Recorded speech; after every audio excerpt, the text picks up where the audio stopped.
정말 충격적인 일이 벌어졌습니다. 북유럽의 자존심이라 불리는 스웨덴이 전 세계에 충격 선언을 해버렸습니다.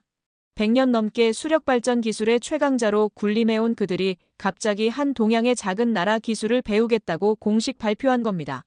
더 놀라운 건 아프리카에서 일어난 일입니다. 중국이 20년간 꽉 쥐고 있던 거대한 댐 프로젝트에서 완전히 밀려나 버렸다고 합니다. 6천만 명의 운명이 걸린 이 프로젝트를 두고 중국은 2달 기다려라, 추가 비용을 내라고 요구했지만 단 사흘 만에 모든 걸 뒤바꿔 놓은 나라가 있었습니다. 가장 경악스러운 건 그 이후의 반전입니다. 기술을 구걸하던 아프리카 국가가 이제는 기술을 수출하는 나라로 완전히 바뀌어 버렸다는 겁니다. 심지어 중국마저 그들에게 머리를 숙이고 기술 교육을 요청하고 있다고 하는데요. 37년간 북유럽에서 일해온 스웨덴 여성 엔지니어가 직접 목격한 이 믿기 힘든 현장의 이야기. 과연 어떤 일이 벌어졌길래 세계 기술 패권의 지도가 완전히 다시 그려지게 된 걸까요? 단 1초면 되는 구독을 꼭 눌러주시면 영상 제작에 아주 큰 힘이 됩니다. 안녕하세요. 저는 스웨덴 수자원공사에서 37년간 일해온 엔지니어 엘린 요한손입니다. 11월 어느 추운 오전이었습니다. 스톡홀름 본사에서 긴급회의가 소집됐죠. 에티오피아 청라 일댐에 대규모 정전 사고가 발생했다는 소식이었어요. 6천만 명이 넘는 인구가 전력 부족으로 고통받고 있다는 보고서를 받아들고 있는데 솔직히 또 다른 아프리카의 기술적 문제라고 생각했습니다. 회의실에 앉아있던 동료 스벤이 말했어요. 엘린, 당신이 가야겠어. 이런 대규모 수력 발전 시설은 우리 스웨덴이 세계 최고 아닌가? 맞는 말이었죠. 우리는 100년 넘게 수력 발전을 연구해왔고 전 세계 어디서든 우리 기술을 인정받아왔으니까요. 스웨덴 정부의 긴급 파견 명령을 받고 에티오피아로 향하는 비행기 안에서도 계속 생각했어요. 아마 현지 상황을 파악하고 우리 스웨덴 기술로 신속히 해결할 수 있을 거라고 말이죠. 하지만 아디스아바바 공항에 도착하자마자 제가 느낀 건 예상과는 전혀 다른 혼란이었습니다. 현지 에티오피아 기술진들이 공항에서 저를 맞이했는데 그들의 표정에서 절망감이 역력했어요. 엘린 박사님, 정말 다행입니다. 스웨덴에서 오셨다니. 그들이 말하는 상황은 제가 서류상으로 파악한 것보다 훨씬 심각했습니다. 단순한 정전이 아니라 댐 전체 시스템이 마비된 상태였거든요. 댐 현장에 도착한 첫날, 저는 정말 충격을 받았습니다. 제가 37년간 쌓아온 엔지니어링 상식으로는 이해할 수 없는 일들이 벌어지고 있었거든요. 청라 일댐의 제어실에 들어가자마자 벽면에 붙어있는 모든 설계도와 매뉴얼이 중국어로만 되어 있는 걸 발견했어요. 이게 도대체 무슨 일이죠? 저는 에티오피아 기술진 책임자에게 물었습니다. 그는 한숨을 쉬며 답했어요. 우리도 모르겠어요. 중국 측에서 모든 기술 자료를 중국어로만 제공했거든요. 우리는 지금까지 그들의 지시에 따라서만 일해왔어요. 이건 정말 말이 안 되는 상황이었어요. 북유럽에서는 상상도 할 수 없는 일이었죠. 우리는 기술 이전을 할 때 반드시 현지 언어로 된 매뉴얼과 교육 프로그램을 제공합니다. 그게 진정한 기술 협력이니까요. 더 놀라운 건 에티오피아 기술자들의 반응이었어요. 20년 넘게 댐 운영에 참여해온 베테랑 기술자 테스파에가 저에게 말했습니다. 박사님, 저희는 이 시설이 어떻게 돌아가는지 정확히 몰라요. 중국 기술자들이 없으면 아무것도 할 수 없어요. 그의 목소리에서 깊은 좌절감이 느껴졌죠. 중국 측 담당자들과의 긴급 회의에서 더 큰 충격을 받았습니다. 그들이 내놓은 해결책은 베이징에서 전문가를 파견해야 하니 2달 정도 기다려달라는 것이었어요. 거기에 추가로 엄청난 비용을 요구했죠. 에티오피아 정부가 감당하기 어려운 수준의 돈이었습니다. 그 순간 저는 깨달았어요. 이건 기술 협력이 아니라 기술 종속이었다는 걸 말이죠. 북유럽에서 일하면서 이런 정도의 정보 독점은 본 적이 없었어요. 우리는 언제나 파트너 국가의 기술 독립을 도와왔거든요. 에티오피아에서 사흘째 되는 날, 저는 중국 측 엔지니어들과 또 다른 긴급 회의를 가졌습니다. 하지만 그들의 태도는 여전히 냉담했어요. 기술적으로 해결 불가능한 건 아니지만 우리 조건을 받아들여야 한다는 식이었죠. 저는 정말 화가 났어요. 그날 밤 호텔방에서 혹시 다른 해결책이 없을까 인터넷을 뒤지고 있었습니다. 그러다가 우연히 한국 K-워터라는 회사 이름을 발견했어요. 검색해보니 놀라운 사실을 알게 됐죠. 과거에 에티오피아가 한국의 기술 협력 제안을 거절했었다는 기록이 있었어요. 이상하다. 왜 거절했을까? 궁금증이 생겨서 더 자세히 알아봤습니다. 그때 에티오피아 정부가 더 큰 규모의 중국 제안을 선택했다는 걸 알게 됐어요. 하지만 지금 상황을 보니 그 선택이 얼마나 잘못된 것이었는지 분명해졌죠. 고민 끝에 저는 직접 한국 K-워터에 이메일을 보냈습니다. 에티오피아 청라 일댐 상황을 혹시 알고 계신가요? 도움이 필요합니다라고 썼죠. 솔직히 답장이 올 거라고 기대하지 않았어요. 시차도 있고 갑작스러운 연락이었으니까요. 하지만 다음 날 아침 놀라운 답장이 와 있었습니다. 한국 K-워터의 박사 강태원이라는 분이 보낸 메일이었어요. 우리는 이 문제를 이미 예측하고 있었습니다. 즉시 화상회의를 통해 논의하죠라는 내용이었죠. 제가 받은 답장 중에 이렇게 신속하고 확신에 찬 답변은 처음이었어요. 화상회의가 시작되자 강태원 박사가 말했습니다. 엘린 박사님, 에티오피아는 6.25 전쟁 때 우리나라를 도와준 고마운 나라입니다. 이번엔 우리가 도울 차례죠. 그의 말에서 단순한 비즈니스가 아닌 진정한 연대의식을 느꼈어요. 강태원 박사는 계속 말했습니다. 우리는 기술이 아니라 용기와 미래를 전하러 갑니다. 에티오피아가 진정한 기술 독립을 이룰 수 있도록 도울 거예요. 그 순간 저는 가슴이 뜨거워지는 걸 느꼈죠. 이런 접근 방식은 유럽에서도 본 적이 없었어요. 한국팀이 에티오피아에 도착한 날, 저는 정말 놀랐습니다. 강태원 박사를 포함한 7명의 전문가들이 가져온 건 최첨단 장비가 아니었어요. 대신 두꺼운 파일들을 들고 왔죠. 이게 뭔가요? 물어보니 답이 충격적이었어요. 이건 우리의 실패 사례집입니다. 강태원 박사가 웃으며 말했어요. 우리는 지난 30년간 전 세계에서 겪은 모든 실패를 기록해왔어요. 실패야말로 가장 소중한 기술 자산이니까요. 37년간 엔지니어로 일하면서 실패를 이렇게 체계적으로 정리하고 공유하는 문화는 처음 봤어요. 북유럽에서는 실패를 숨기려고 하는 경우가 많거든요. 하지만 한국팀은 달랐습니다. 그들은 실패를 통해 배우고 성장하는 걸 당연하게 여겼어요. 댐 현장 조사가 시작됐을 때 한국팀의 접근 방식은 정말 독특했습니다. 중국 기술자들이 매뉴얼만 찾고 있을 때 한국팀은 직접 손으로 만져보고 냄새를 맡고 소리를 들었어요. 강태원 박사가 말했죠. 기계는 거짓말을 하지 않습니다. 현장이 모든 답을 알고 있어요. 몇 시간의 조사 끝에 한국팀은 핵심 문제를 찾아냈습니다. 습도와 기후 문제였어요. 중국 측이 고려하지 못한 아프리카 특유의 환경 요인이 시스템 고장의 주원인이었죠. 우리도 비슷한 실수를 한 적이 있어요. 베트남에서 말이죠. 한국 엔지니어가 웃으며 말했어요. 그 다음에 일어난 일은 정말 감동적이었습니다. 한국팀은 에티오피아 기술자들을 불러 모았어요. 이제 여러분이 직접 고쳐보세요. 우리는 옆에서 도울 뿐입니다. 강태원 박사의 선언에 현장이 조용해졌죠. 우리 손으로 고친다고요? 테스파에가 놀라며 물었어요. 그럼요. 이 댐은 여러분 것이잖아요.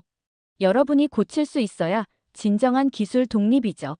한국팀의 답변에 에티오피아 기술자들의 눈빛이 달라지는 게 보였어요. 한국팀의 현장 교육 방식을 지켜보면서 저는 정말 많은 걸 배웠습니다. 그들은 단순히 기술을 알려주는 게 아니라 사람들이 스스로 생각하고 판단할 수 있도록 도왔어요. 이런 접근법은 북유럽에서도 흔히 볼 수 없는 것이었죠. 엘린 박사님도 함께 해보세요. 강태원 박사가 저를 초대했습니다. 처음엔 망설였어요. 저는 이미 충분한 경험을 갖고 있다고 생각했거든요. 하지만 호기심이 더 컸죠. 댐 수리 작업에 직접 참여하면서 저는 놀라운 경험을 했습니다. 한국팀은 이론보다 실습을 중시했어요. 머리로 아는 것과 손으로 아는 것은 다르죠. 젊은 한국 엔지니어가 말했어요. 정말 맞는 말이었어요. 에티오피아 기술자들이 점점 자신감을 찾아가는 모습이 인상적이었습니다. 처음엔 주눅 들어있던 그들이 점점 적극적으로 의견을 내고 직접 해결책을 찾아가기 시작했어요. 테스파에가 말했죠. 20년 만에 처음으로 이댐이 어떻게 돌아가는지 이해하기 시작했어요.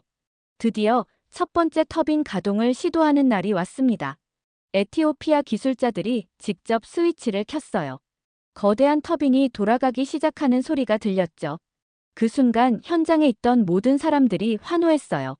저는 그 광경을 보면서 가슴이 뜨거워졌습니다. 이건 단순한 기술 수리가 아니었어요. 사람들이 자신의 능력을 되찾아가는 과정이었죠. 한국 팀이 제공한 건 기술이 아니라 자신감이었어요. 그날 밤 저는 스웨덴 본사에 보고서를 작성했습니다. 한국의 진짜 기술은 사람을 믿게 하는 힘입니다. 이렇게 썼죠. 제가 37년간 경험한 것 중에서도 가장 인상적인 기술 철학이었어요. 터빈이 돌아가는 소리를 들으며 주변 마을 사람들이 몰려왔어요. 그들의 얼굴에서 희망을 봤죠. 아이들이 뛰어다니고 어른들이 눈물을 흘리며 기뻐했어요. 이런 장면을 보면서 기술의 진정한 의미를 다시 생각하게 됐습니다. 에티오피아에서 머무는 동안 저는 현지 데이터 전문가 다위트와 가까워졌습니다. 그는 30대 초반의 젊고 똑똑한 엔지니어였어요. 한국 팀의 교육을 받으면서 그의 실력이 눈에 띄게 향상되는 걸 봤죠. 엘린, 당신 덕분에 우리가 이런 기회를 얻을 수 있었어요. 다위트가 어느 날 저에게 말했어요. 그의 진심 어린 눈빛을 보면서 저도 모르게 마음이 설레기 시작했죠. 이런 감정은 정말 오랜만이었어요.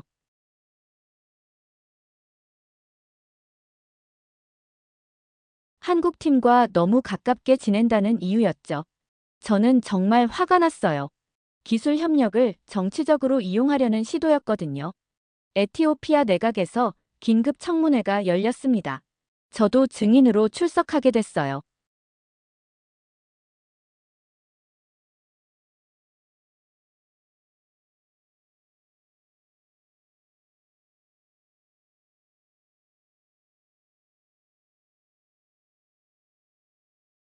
그의 말에 저는 가슴이 뜨거워졌어요. 이 순간 저는 단순한 스웨덴 엔지니어가 아니라 에티오피아를 진심으로 걱정하는 사람이 된 것 같았죠. 한국팀의 강태원 박사도 이 상황을 지켜보고 있었어요. 엘린 박사님, 기술은 사람과 사람을 이어주는 다리예요. 당신이 그 다리 역할을 하고 있어요. 그의 말이 큰 위로가 됐습니다. 청문회 이후 상황은 완전히 달라졌습니다. 에티오피아 기술자들이 자신감을 되찾았어요. 그들은 한국팀의 지도 하에 댐 시스템을 완전히 자력으로 수리하기 시작했죠. 저는 그 모습을 보면서 정말 감동했어요. 테스파예가 저에게 말했습니다. 엘린, 이제 우리는 진짜 엔지니어가 된 것 같아요. 누구의 도움 없이도 할 수 있어요. 그의 자신감 넘치는 모습을 보면서 저도 뿌듯했죠. 한국팀은 단순한 수리를 넘어서 스마트 시스템 업그레이드까지 가르쳐줬습니다. 미래를 대비한 기술이었어요. 10년 후에도 문제없이 운영할 수 있도록 준비하는 겁니다. 강태원 박사가 설명했죠. 그런데 정말 놀라운 일이 일어났습니다. 스웨덴 본사에서 저에게 특별한 임무를 줬어요. 엘린, 한국식 기술 이전 방식을 배워서 우리 회사에 도입하라는 것이었죠. 세계 최고라고 자부했던 스웨덴이 한국 시스템을 배우겠다는 거였어요. 저는 정말 놀랐습니다. 북유럽의 자존심이 그렇게 쉽게 꺾일 줄은 몰랐거든요. 하지만 현실을 부정할 수는 없었어요. 한국의 접근법이 더 효과적이었으니까요. 스웨덴 본사의 CEO가 직접 화상회의를 요청했어요. 엘린, 우리도 한국처럼 실패 사례를 공유하고 현장 중심의 교육을 도입해야겠어. 자세한 보고서를 써줘. 정말 역사적인 순간이었죠. 에티오피아 기술자들은 이제 완전히 달라진 모습이었어요. 그들이 댐 시스템을 완벽하게 운영하는 걸 보면서 저는 큰 보람을 느꼈습니다. 다위트가 말했죠. 이제 우리가 다른 나라를 도울 차례예요. 그 말을 들으면서 저는 깨달았어요. 진정한 기술 협력이 무엇인지 말이죠. 받는 사람을 주는 사람으로 만드는 것. 그게 바로 한국이 보여준 기적이었어요. 한국팀이 에티오피아를 떠나는 날, 공항에는 수많은 사람들이 나왔습니다. 그들의 얼굴에서 희망을 봤어요.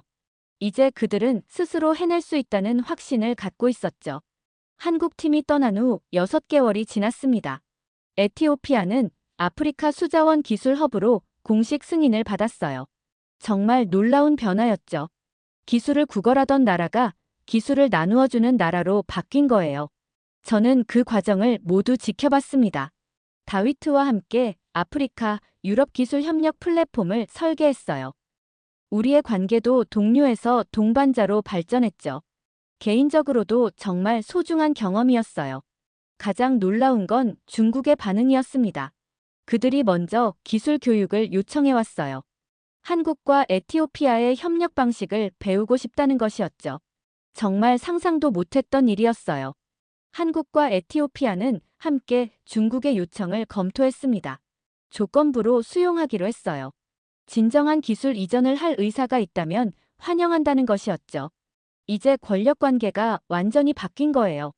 에티오피아 기술자들이 다른 아프리카 국가들을 도우러 가는 모습을 보면서 저는 정말 뿌듯했습니다. 케냐, 우간다, 탄자니아.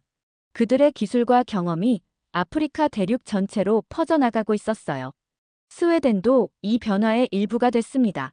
우리는 한국 에티오피아 모델을 배워서 다른 프로젝트에 적용하기 시작했어요. 정말 혁신적인 변화였죠. 기술은 나눌수록 강해진다.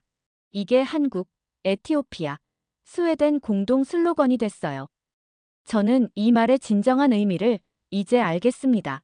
기술을 독점하면 썩지만 나누면 모두가 발전한다는 뜻이었어요. 이 이야기를 마무리하면서 저는 깨달은 게 있어요. 진정한 선진국이란 자신의 기술을 자랑하는 나라가 아니라 다른 나라가 독립할 수 있도록 돕는 나라라는 걸 말이죠. 한국이 에티오피아에서 보여준 건 단순한 기술 이전이 아니었습니다. 존중과 연대의 정신이었어요. 같은 아픔을 겪었기에 진정으로 이해할 수 있었고, 그래서 진심으로 도울 수 있었던 거죠. 지금도 전 세계 곳곳에서 이런 기적들이 일어나고 있을 겁니다. 한국의 작지만 따뜻한 손길이 누군가의 꿈을 현실로 만들어주고 있을 거예요. 37년간 엔지니어로 살아오면서 가장 소중한 교훈을 얻었습니다. 기술의 진정한 가치는 나누는 데 있다는 것, 그리고 그 나눔을 통해 우리 모두가 더 나은 세상을 만들 수 있다는 것을 말이죠. 오늘의 사연은 여기까지입니다. 지금 이 순간에도 전 세계 곳곳에서 한국의 작지만 따뜻한 손길이 누군가의 절망을 희망으로 바꾸고 있습니다. 여러분도 이런 자랑스러운 대한민국의 숨겨진 이야기들을 더 듣고 싶지 않으신가요?